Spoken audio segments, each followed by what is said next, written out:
Today we're going to talk about how to set up a contract invoice for a supplier. So what is contract invoicing? Contract invoicing is a method of creating a contract for a supplier where you do not require a PO for the supplier to actually invoice the customer. So contract invoicing will be used for many different types of goods and services contracts. This could be based on a rate card from a contract, potentially milestones if it's project type work, or a list of services or goods. Those items are then pushed to the supplier across the Ariba network, and the supplier can actually choose the items and create an invoice to send back without a purchase order. So the benefits of using contract invoice is basically contract compliance. So because the buyer or the customer is actually defining how they want the supplier to invoice, it should reflect the actual contract in the contract workspace. So it really ensures granular contract compliance.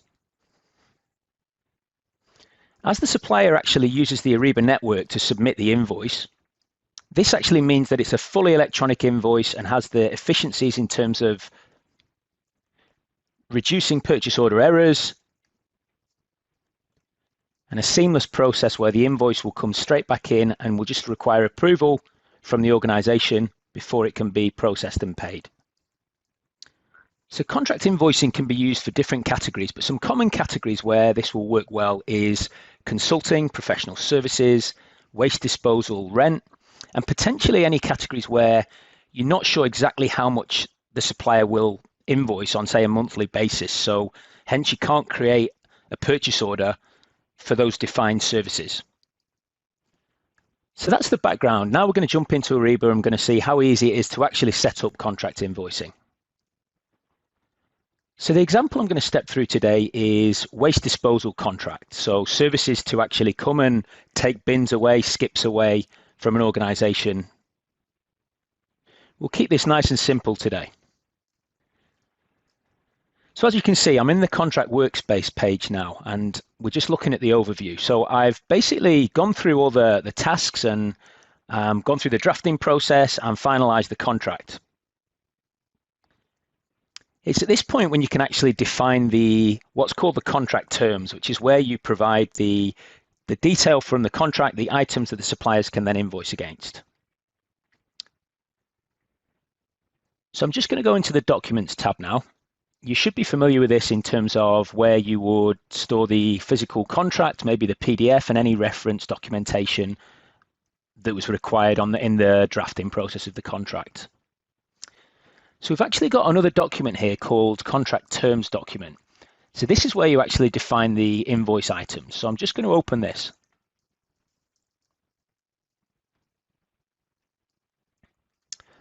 So the contract terms document is really the glue that joins together the contract management module and the procure to pay process. So really defines how you want the supplier to transact and make sure that you have the compliance against your contract also. The terms document it's a wizard essentially. So it steps you through the process and it's a simple document to follow and set up. So we're just in the definitions page, which is the overview of this document for this contract. As you can see, we've set the contract type as item level, and that needs to be set up in order to actually set up the invoice lines for contract invoicing.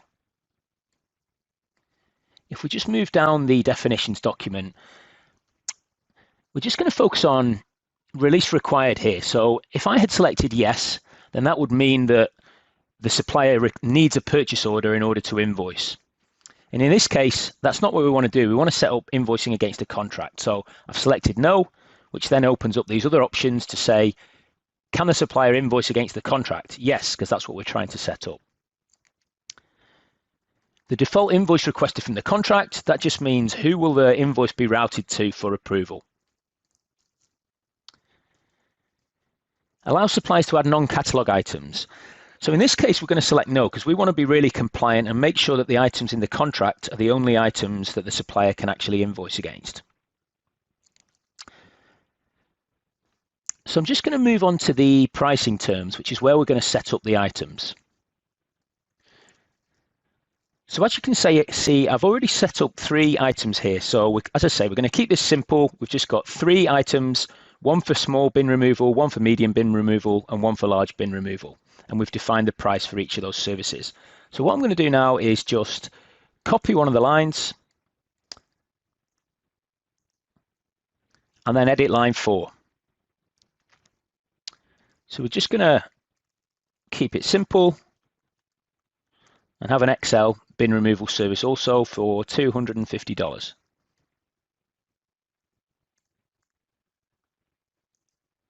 Here you define the commodity code, which is going to help with your reporting.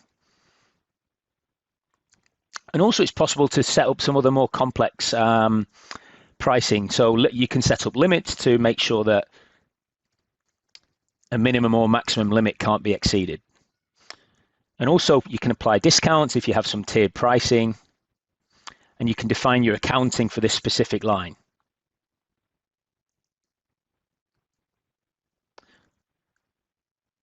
So I'm just going to change the part number because this needs to be unique and I haven't updated that. So I'm going to call it XL bin. And that should now be okay. Perfect.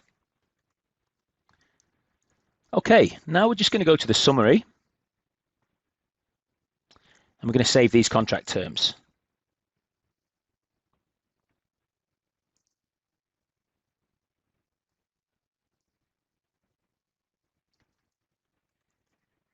If you have many items, there is also a bulk upload process. So you can essentially populate a spreadsheet and load that in to the contract to create the contract terms items. But I've just kept it simple and done it in the actual user interface.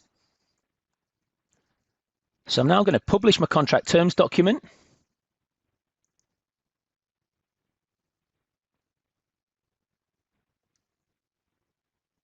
And submit.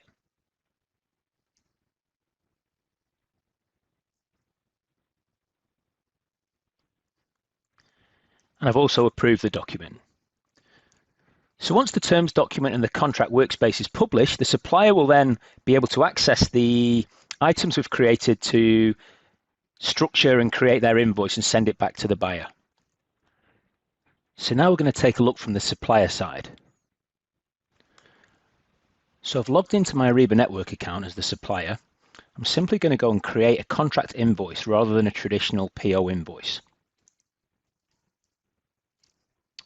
I'm going to choose my customer, in this case Stratus Pacific. Select the business unit. Select the contract I want to invoice against. Here we go. I'm going to create an invoice number, and this process is exactly the same as a standard invoice against a PO, the header information we're applying now.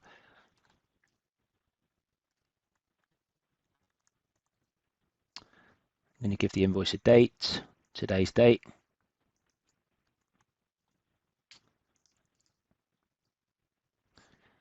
And now I'll be presented with the invoice. And this is the standard invoice screen, exactly the same as any other type of invoice a supplier would be used to entering. I'm just going to scroll to the bottom of the screen and I'm going to choose Add Items.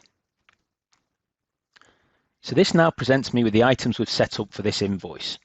And all the supplier needs to do here, because we've defined the prices and fixed the prices for each item, is just change the quantity based on the services they've delivered.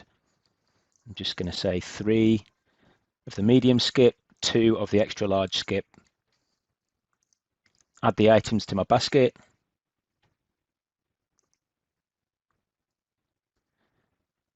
And done.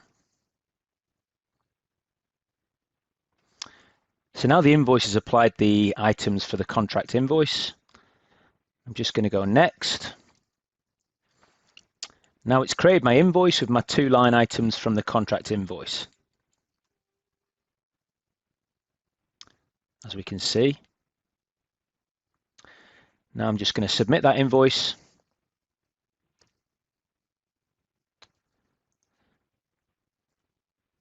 And that's done. The invoice has now been sent back to the buyer. That invoice will now be processed by the organization. And as you can see, it's a very simple process and a great buying channel. contract invoicing. Thank you for listening.